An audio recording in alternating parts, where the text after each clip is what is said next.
Scripture portion for today's meditation is taken from Gospel according to St. Luke, chapter 6, verses 1 to 11. Gospel according to St. Luke, chapter 6, verses 1 to 11. And I would like to request Sister Lasabli to come forward and read the word of God for us.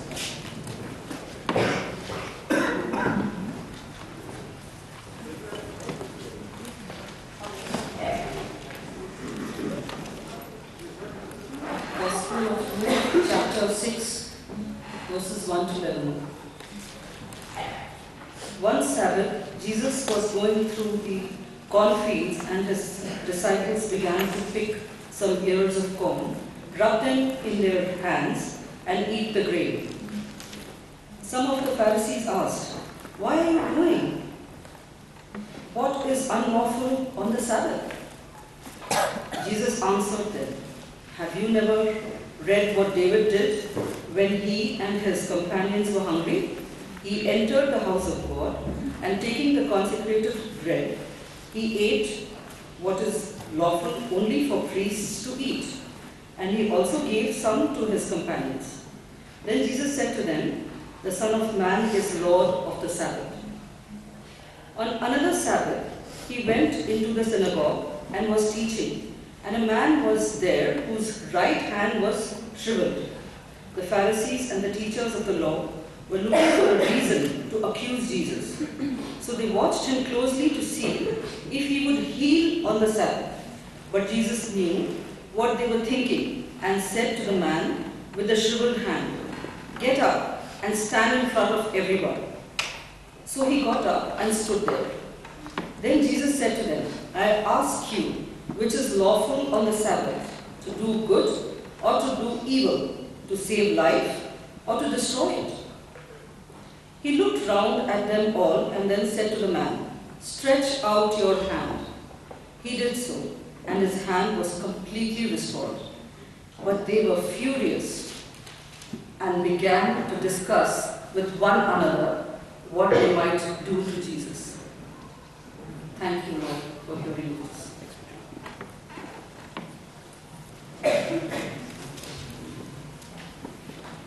Thank you, Sister Lata, for reading the word of God for us. I won't say that our today's speaker is our guest. She is one among us, our family member. So I would like to request Sister Susanna to come forward and share the word of God with us.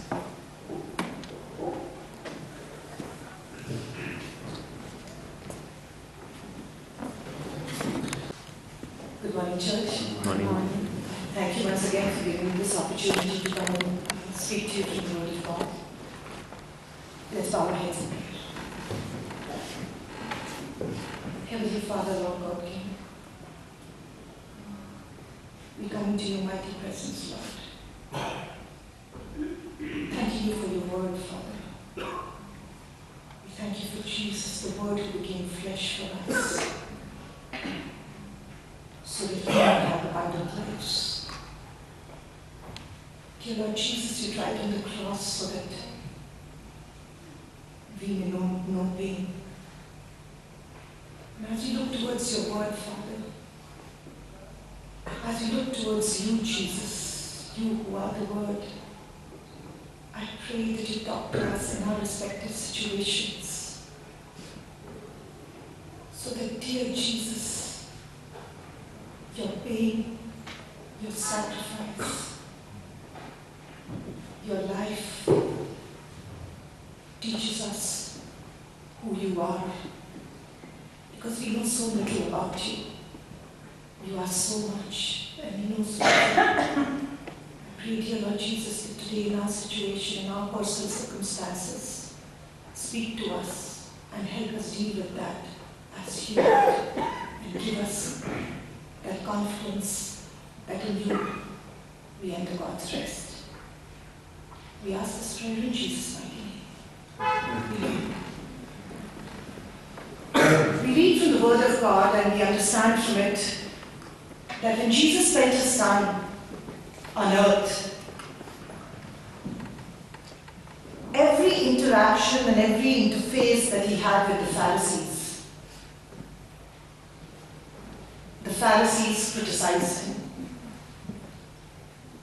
Everything that he did was not right. Everything that he said was wrong. It did not matter to the Pharisees that the outcome of what he said and what he did was good and did well for the people. They were upset with him because whatever he did seemed to be contrary to what they believed and what they taught. Whether it was healing the sick, whether it was eating with the tax collectors, or it was the question of his disciples not fasting. However, I ask myself and you today, the Pharisees drew their learnings and gave them further to the people from the law that was given to Moses. Given to Moses from the Lord. So if Jesus sounded contrary to what the Pharisees taught, were the Pharisees wrong or was Jesus wrong? When you initially hear this, or when initially I heard this, my question was, Jesus, you seem wrong. Because you seem to be breaking the law given to Moses by the Lord. However, when I read only a little and read what the theologians taught at the base level even, I realized that what the Pharisees taught the people and started believing in deeply themselves was not actually based on the law that was given to Moses from the Lord. What they had done, that in their fervor that the people followed the law that was given to Moses by the Lord, they had fenced the law. I'll give you a very simple example to explain what I mean. Before my parents moved to Noida, we lived in a place called Ghaziabad. And we lived on the ground floor.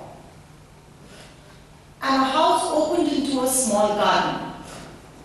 And around the garden we had a fence. The fence was a metallic fence, eventually became a brick and mortar fence, but it was, my early memories are of a fence made of metal, which had a bougainvillea creeper around it. Now, anybody who knows a bougainvillea creeper around it knows that it has thorns and is usually kept, if it is grown in a large number, to keep animals and unwanted elements away. And that was precisely the reason my father had put that fence, so that nobody, including thieves and robbers and unwanted elements, enter our house. So if they did not enter the garden, the chances of their breaking into our home reduced. And that's precisely what the Pharisees wanted to do. The Pharisees, to avoid the law of Moses getting broken, built a fence around it. So that if the fence could not be crossed, the law could not be broken. And this was their way of safeguarding the law given to Moses. If you know, the Jews even today do not write G-O-D, God, or L-O-R-D, Lord. Their fear is that somebody will erase that or deface that. So if they have to write God, they will write G-D or L-RD. They do not want the name of the Lord to in any way be misused or abused. They do not want to take the name of the Lord in vain. But the Lord never stopped us from taking His name. The book of Isaiah, chapter 12, verse 4 says, praise the Lord, call upon His name. Psalm 105:1 says, praise the Lord, call upon His name. Psalm 68:4 says, sing to God, sing His holy name. But the fact that they do not take the name of the Lord is actually not because they did not want to take the name of the Lord in vain. They actually have another logic behind it. And that we see in the book of Deuteronomy, chapter 12, verses 3 and 4, and that's one of the statutes that was received by the Israelites as they moved out of bondage. The statute given to them was that when you go to the promised land, this is what you do. And the book of Deuteronomy, chapter 12, verse 3 says, "And you shall destroy their altars, break their sacred pillars and burn their wooden images with fire. You shall cut down the carved images of their gods and destroy their names from that place." Verse 4 says, "You shall not do so unto the Lord your God." However, when I read this and try to understand the reasoning why we should not take the name of the Lord, to me, actually, the first reaction was that the Lord said, "Susanna, don't lie." Now, because Susanna talks and talks to various people in various circumstances, situations, places, sometimes she talks a lot. And when she talks a lot, she might land up saying something which might not be factually correct. And therefore, to safeguard myself from lying, what do? I cut my tongue. An exaggerated example, but actually seems like that. That you don't want to take the name of the Lord incorrectly, so you stop taking His name. And this rules and these regulations and these restrictions that the Pharisees brought about, which in a way became blockages between the relationship that man was supposed to have with God, was what Jesus questioned. And when He questioned these restrictions, the Pharisees didn't like being questioned. And that upset Him and made them angry against Jesus. And it was one such question that Jesus raised, one such restriction that Jesus questioned, that once again brought them at loggerheads. And that was the issue of Sabbath, about which we read in chapter 6, 1 to 11, in the Gospel of Luke. Sabbath is very sacred to the Jews even today. And should be, why not? We read in the book of Exodus, chapter 20, verse 8, where the word of God says, "Remember the Sabbath day to keep it holy." Now, the Sabbath day, I think, was the love of the Father for His children. He knew His kids, if given work, will keep working. So whether it is an office-going young man or gentleman, or if it is a stay-at-home mom, if it is a youngster going to college or a young kid going to school, let me spend half an hour extra in the evening. Let me get up 45 minutes earlier in the morning, I'll get more done. And that's where the Lord throws a lifeline at us. In the night when I think everything is all done, and I've taken care of my kids, and I've put them to bed, and my husband is all covered up in bed watching his television, and I can put my head down and me and my pillow are going to get comfortable with each other, I hear a shrill voice coming, "Mama, I need a glass of water." And I say, "Oh, Sabbath, God meant it for our rest. He wanted us to take rest. He knew we would need it." But then, He goes on further to say in verse 9 and 11, He says, "6 days you shall labor and do all your work, but the 7th day is the Sabbath day of the Lord your God. In it you shall do no work." What did the Pharisees do? This blessing from the Lord to take rest, they went ahead and put 39 restrictions around it. And the blessing went ahead and became a burden. For example, you cannot use hot water on a Sabbath day. You cannot use any electronic gadget on a Sabbath day. You cannot drive on a Sabbath day. You cannot cook on a Sabbath day. Harvesting is not not allowed on a Sabbath day. What did Jesus' disciples do? We read in the verse 1 itself that they broke the Sabbath 4 times. And how? As they went for a walk around the grain field on Sabbath day, they got hungry. So they broke the heads of the grain. Breaking the grain of a grain on Sabbath day, isn't that harvesting? Then they rubbed it in their hands. But that's threshing. And they threw the husk away, but that's winnowing. And anybody who's read the word of God knows these are not allowed on Sabbath day, and then they actually went ahead and ate it. Don't you know, no cooking is allowed? And that's what the Pharisees didn't like. You just broke the Sabbath 4 times, they told Jesus.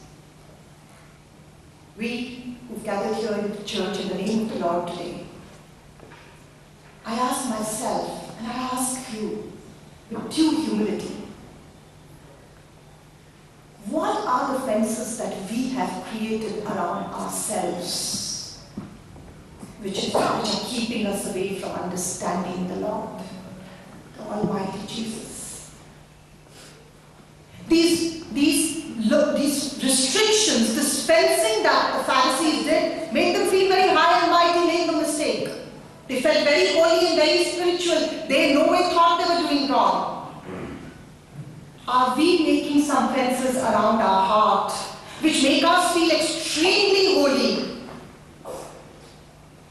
but are actually putting fences between us and Jesus?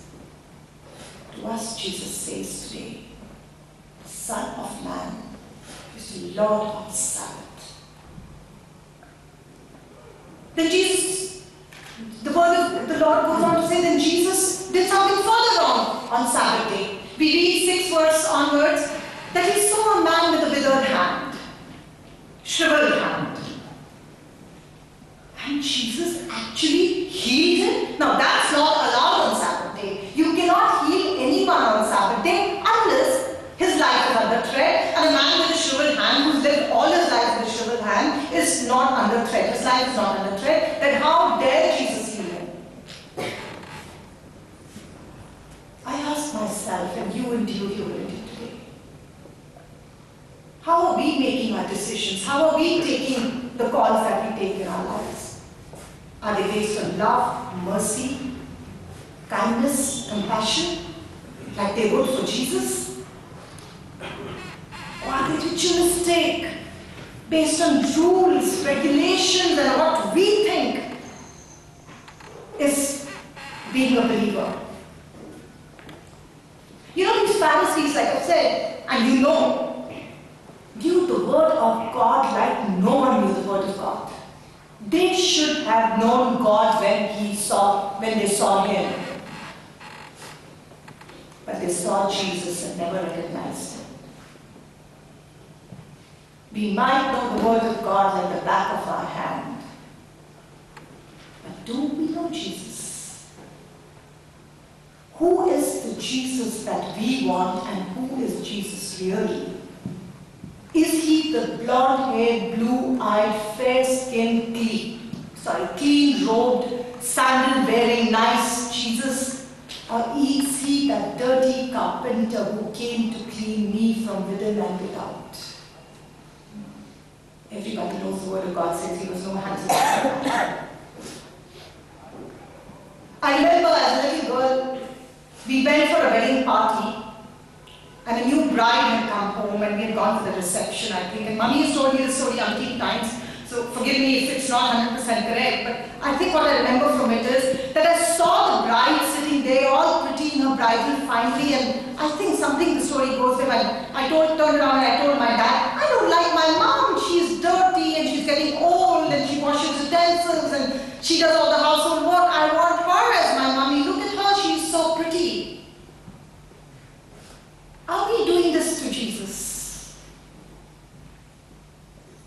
Are we doing this to Jesus? Jesus who takes care of us, who cleanses us from within and without, wanting to use us. And we say, we don't want you, we want a God whom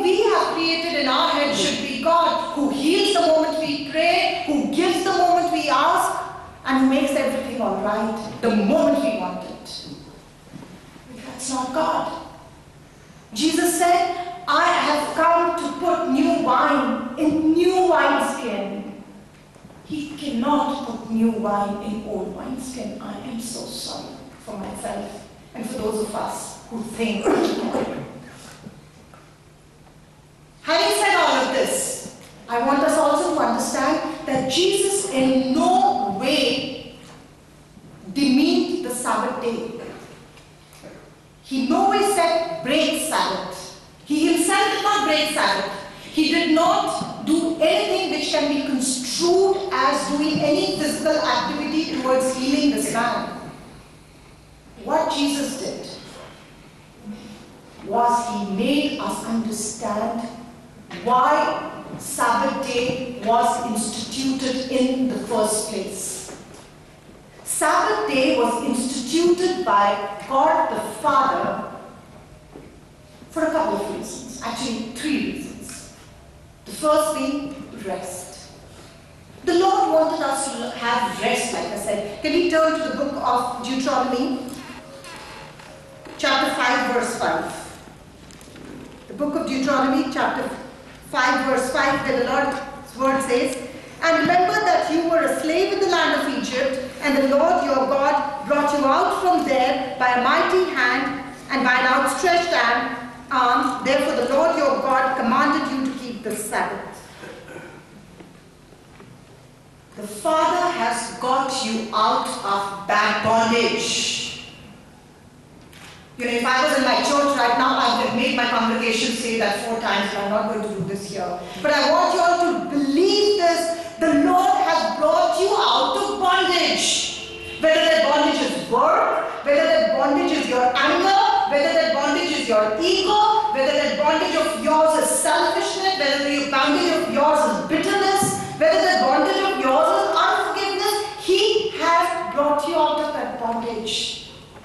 I pray to the Lord that you are not living in some self-imposed slavery which is binding you and keeping you away from what Sabbath was meant to be. Rest. Rest, physical and spiritual. The second reason the Lord asked us to keep the Sabbath day was for restoration. He knew this machinery would need to be restored, particularly spiritually. So He says, every day, every week, come, get restored. I will talk to you, and you talk to me, and I will restore you. And when you get restored, go out there and restore the others. But to be restored, break down the fences and believe that you're no longer in bondage. Feel the rest for which the Sabbath day was instituted. And the most important reason why the Lord gave us the Sabbath day and commanded us to keep it holy was for worship. Not only does the Lord enjoy His kids coming back to Him and worshiping Him. Oh, how I love when this little niece and my daughter today came to me and hugged me and says, I want to sit next to you. I want to sit next to you. They just entered there and fought amongst themselves that they wanted to be next to me. How I felt so jubilant that they love me. The Lord wants that too. However, when we worship, we not only make the Lord happy, we tell our spirits and we tell the Lord, we trust you. We trust you. Day before yesterday, my elder daughter showed my father a movie called Chariots of Fire. I'm sure some of you all have seen this.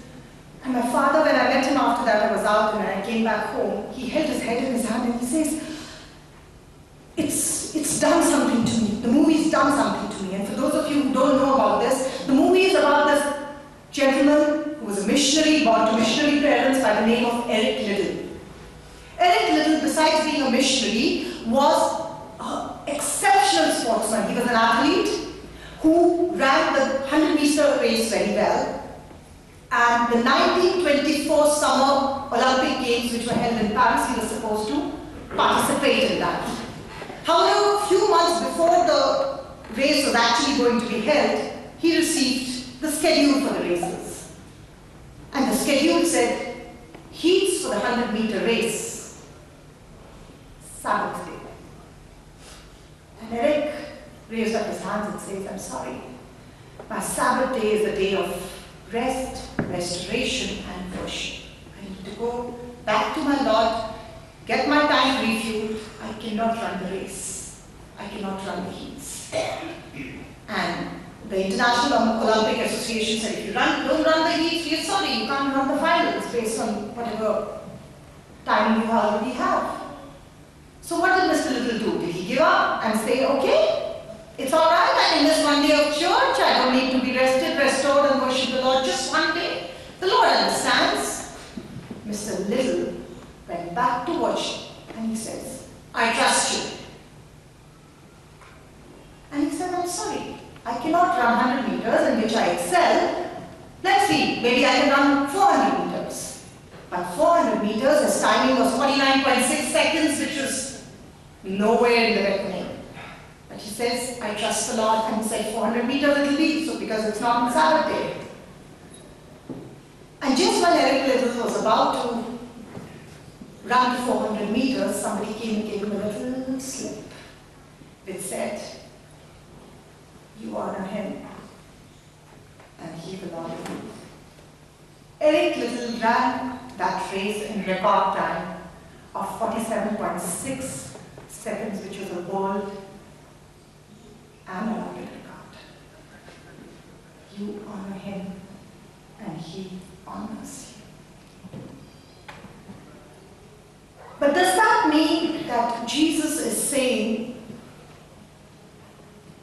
that you can go ahead and do what you want to do? You can break the Sabbath.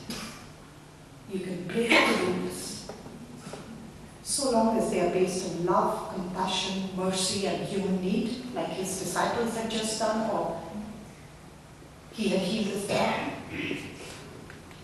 No, he says. He gives us the example of David. Now, David was running from King Saul, and he ran with his people into the tabernacle of the Lord. He was very hungry, and he went and told the priest. We all read this in the first book of Samuel, 1 Samuel. And he says, I'm hungry, give me bread. And the priest actually gave him the bread of the presence, which was actually supposed to be eaten only by the priests. Was Jesus telling us you could break the Sabbath in the wake of human need? You could break God's rules, laws in the wake of human need? Can I go and rob if I'm utterly hungry and I've run out of money? Or commit any crime because there is a genuine human need? The answer is no. There are certain laws which are given to us which can be segregated between ceremonial laws and moral laws. Moral laws cannot be broken under any circumstances. They are like the foundation of a house. You cannot break the foundation, but if you want to redo your house and make it prettier like Jesus made our lives, you can break down the walls. And those are the ceremonial laws. The ceremonial laws. You can break them, let Jesus come in and beautify your house. And that's exactly what is to be done with the ceremonial laws. The ceremonial laws can be replaced if something more beautiful comes in. Sabbath, which was meant for rest, restoration, and worship, was replaced by something so utterly beautiful, beyond comprehension. The Son of Man, the Lord of Sabbath, who brought for those who would allow him rest, restoration, worship, trust, with loads of faith. So when Jesus died on the cross and said, "It is finished," he didn't tell his Father, "Oh, you gave me some work, I did it, it's finished." told all of us, the need to follow the ceremonial laws is finished. You don't need one Sabbath day for the restoration that I can bring in plentiful to your life. In Jesus, we have rest, restoration, worship, relationship, and complete God's rest away from the turmoils of the world and of our spirit. It is indeed that Jesus, the Lord of Lords, the King of Kings, is also the Lord of Sabbath.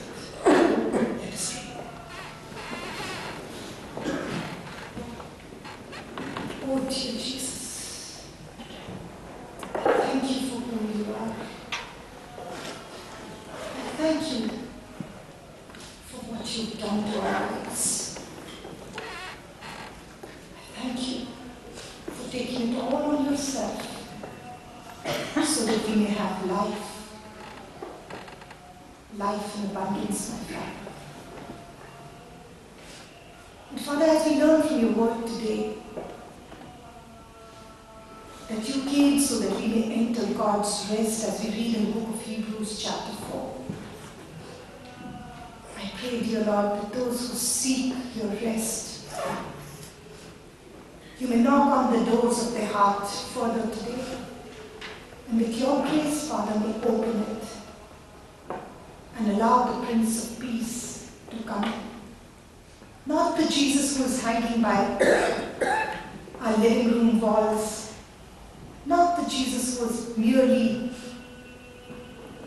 on our car bumper stickers, not the Jesus whose words are on magnets of our fridges, but the Jesus who said,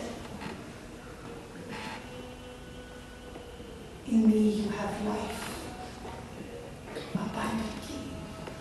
I commit your congregation here, and I commit myself into your safe and mighty hands, Father, as we bid adieu to this year, Father, and enter a new year. Father, teach us to be more like you. Help us understand who we really are, so that the love, peace, and joy that you have brought to the lives of so many, including me, may be brought to all. And that we may not keep this love, peace, and joy to ourselves, but go and spread your light to the whole world. In Jesus' name.